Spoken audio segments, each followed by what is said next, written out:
Oui, je suis à la quinzaine des créateurs au château de Madame de Graffigny. Je suis avec Idalina Melioria Moulin, l'organisatrice de cette exposition avec l'association Tendance Création. Bonjour Idalina. Bonjour.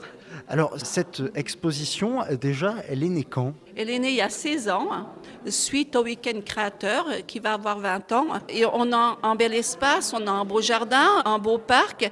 C'est un lieu que j'aime bien de faire vivre aussi, puisque c'est ma ville. Villers-lès-Nancy, c'est ma ville avant tout. Est-ce que vous pouvez nous emmener un peu faire le tour de cette exposition? Là, on voit actuellement une œuvre, une sorte de citrouille au final. Est-ce que vous pouvez nous la décrire? Alors, pour moi, c'est une sculpture, certes. Après, je ne sais pas si c'est une citrouille ou pas une citrouille. Ça a la couleur presque de la citrouille. Mais ça, il faut demander donc au créateur le nom, parce que toutes les sculptures ont un nom. Et c'est Thibaut Chaguet, donc, qui est mon invité d'honneur là, cette année, qui a une renommée internationale et qui expose, par exemple, il a des pièces au muséum donc, à Londres, donc à Paris, au musée des arts décoratifs. Il est à Singapour, il a un peu partout. Donc j'ai cette chance-là cette année, parce que comme c'est un créateur très demandé, qu'il a accepté mon invitation. Et je suis très honorée donc pour cela. Alors vous voyagez sur l'espace de la mer, c'est le thème de l'eau. Donc voilà, pour moi c'est magique.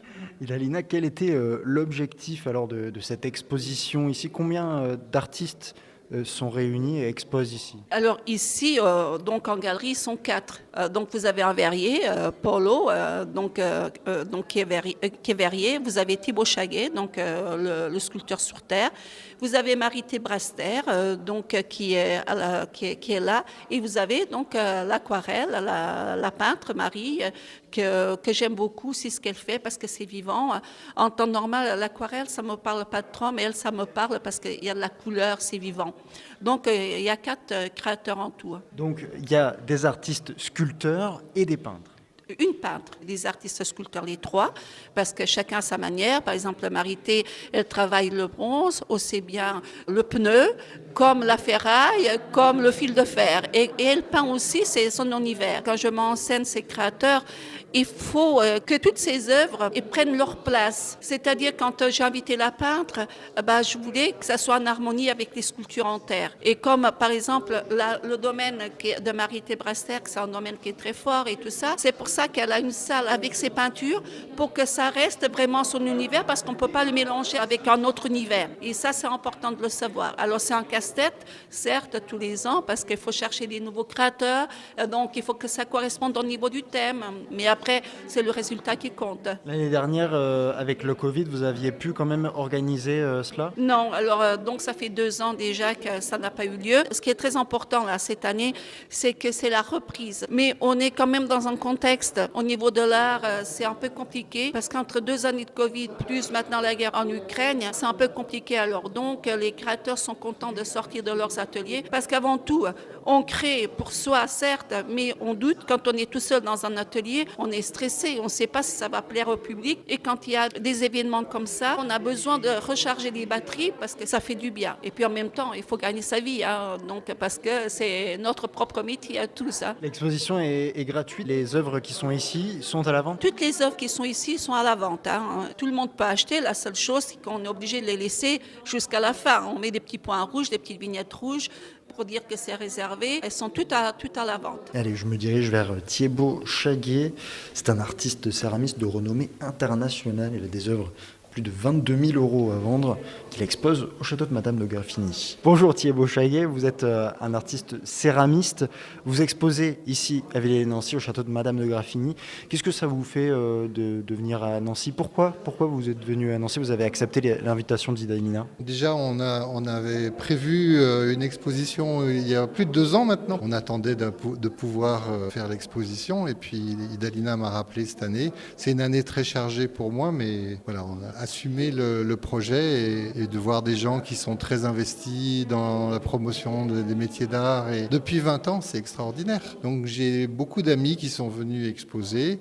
Moi, je travaille plutôt avec des galeries d'habitude, mais je refuse aucun projet quand j'ai affaire à des gens passionnés comme Idalina. Est-ce que vous pouvez nous expliquer un peu votre travail ? Je travaille déjà depuis 45 ans à la céramique, ça fait quelques années.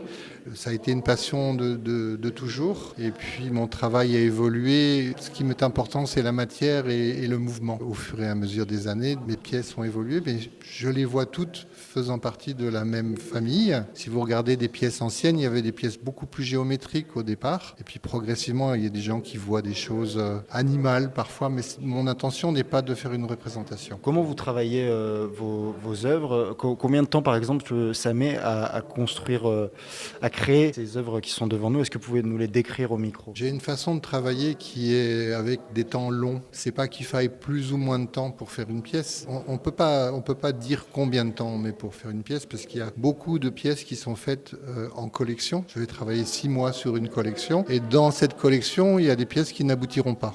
Il y a des pièces qui servent à comprendre ce qu'on recherche, qu'on détruit. Il y a des pièces qui vont ne pas avoir le résultat. C'est pas un résultat escompté. On a un sentiment qu'on essaye de faire passer dans la pièce et il y a des fois ça ne correspond pas. Il y a des pièces qu'on découvre au bout d'un certain temps aussi. Les cuissons que je fais, c'est dans un très grand four qui fait 6 mètres cubes et demi.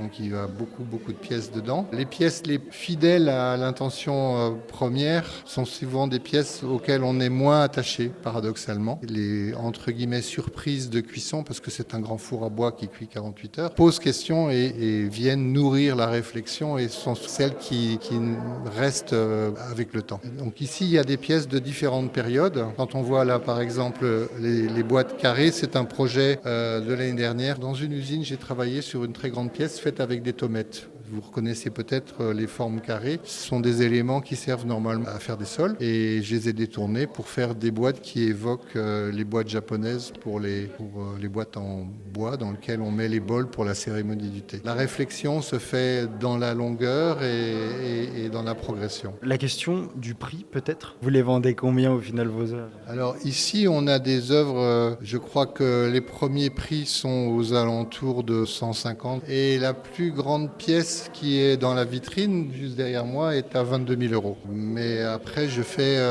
des autres pièces qui sont encore plus grandes. Là je travaille sur un projet d'une pièce de 5 mètres de haut. Chaque projet est différent et à un moment donné selon le temps et puis la cote aussi parce qu'au fur et à mesure des années mon travail a une petite reconnaissance on va dire et voilà, j'ai toujours suivi l'évolution de mes prix. Je ne change pas. Une fois qu'un prix a été mis pour une pièce à un moment donné, je ne le change pas. Mais progressivement, les prix ont augmenté. Merci beaucoup Thiebaut Chaguet. Je vous remercie. À bientôt, j'espère. Allez, on est toujours à la quinzaine des créateurs à Nancy, au château de Madame de Graffigny. Et cette fois, je vais voir la seule peintre de l'exposition, Marie Aguerter-Magot. Bonjour. Bonjour. Est-ce que vous pouvez nous présenter un peu vos œuvres ? On peut aller les voir ? Oui, bien sûr, bien sûr. Alors, celle-ci, par exemple, c'est un petit tableau. Qu'est-ce qu'il représente ? Là, nous sommes dans une représentation de la nature, mais vue en détail. Donc, j'en ai fait en fait un abstrait. Donc, parce que selon la façon dont on regarde la nature, on peut voir des choses en fait et en tirer une certaine abstraction selon le regard qu'on peut avoir sur ces choses. Les œuvres que vous allez pouvoir découvrir, ce sont soit des tableaux inspirés de lieux, uniquement de lieux où je suis allée. Ensuite, là-dessus, comme je fais aussi des choses abstraites maintenant, en fonction de mes promenades, de mes voyages, de mes observations, je fais également des choses qui sortent directement de mon esprit, de mes pensées et qui virent un peu à l'abstraction. Mais ça peut également être des choses régionales aussi, des choses du coin. Vous faites de l'abstrait donc ? Du figuratif essentiellement, mais avec maintenant une tendance qui vire un peu à l'abstrait. Tout en voulant garder les deux, c'est selon l'humeur du moment, selon mon ressenti, voilà. Et vous êtes une artiste de la région ? Moi, je suis de Villers-lès-Nancy. Qu'est-ce que ça vous fait aujourd'hui d'être exposée à Villers-lès-Nancy ? Alors, c'est votre ville, donc qu'est-ce que ça vous procure ? Moi, je suis ravie. Déjà, le lieu est magnifique. J'expose au milieu de gens qui sont tous talentueux. Je trouve qu'il y a un mariage des œuvres entre les œuvres des sculpteurs et mes aquarelles et vice-versa qui se marient très bien. On a essayé de faire un mariage de couleurs, de faire une mise en scène qui met en valeur aussi bien les tableaux que les sculptures, tout en ayant un lien avec les couleurs. Donc moi je suis ravie. En plus, la galerie Madame de Graffigny, c'est un lieu superbe. Et puis c'est vrai que si j'ai la chance de pouvoir en plus faire voir au Villaroy les œuvres que je présente, écoutez, c'est que du bonheur. Merci beaucoup. Je vous en prie. Et la quinzaine des créateurs, c'est jusqu'au 2 avril pour venir voir au château de Madame de Graffigny.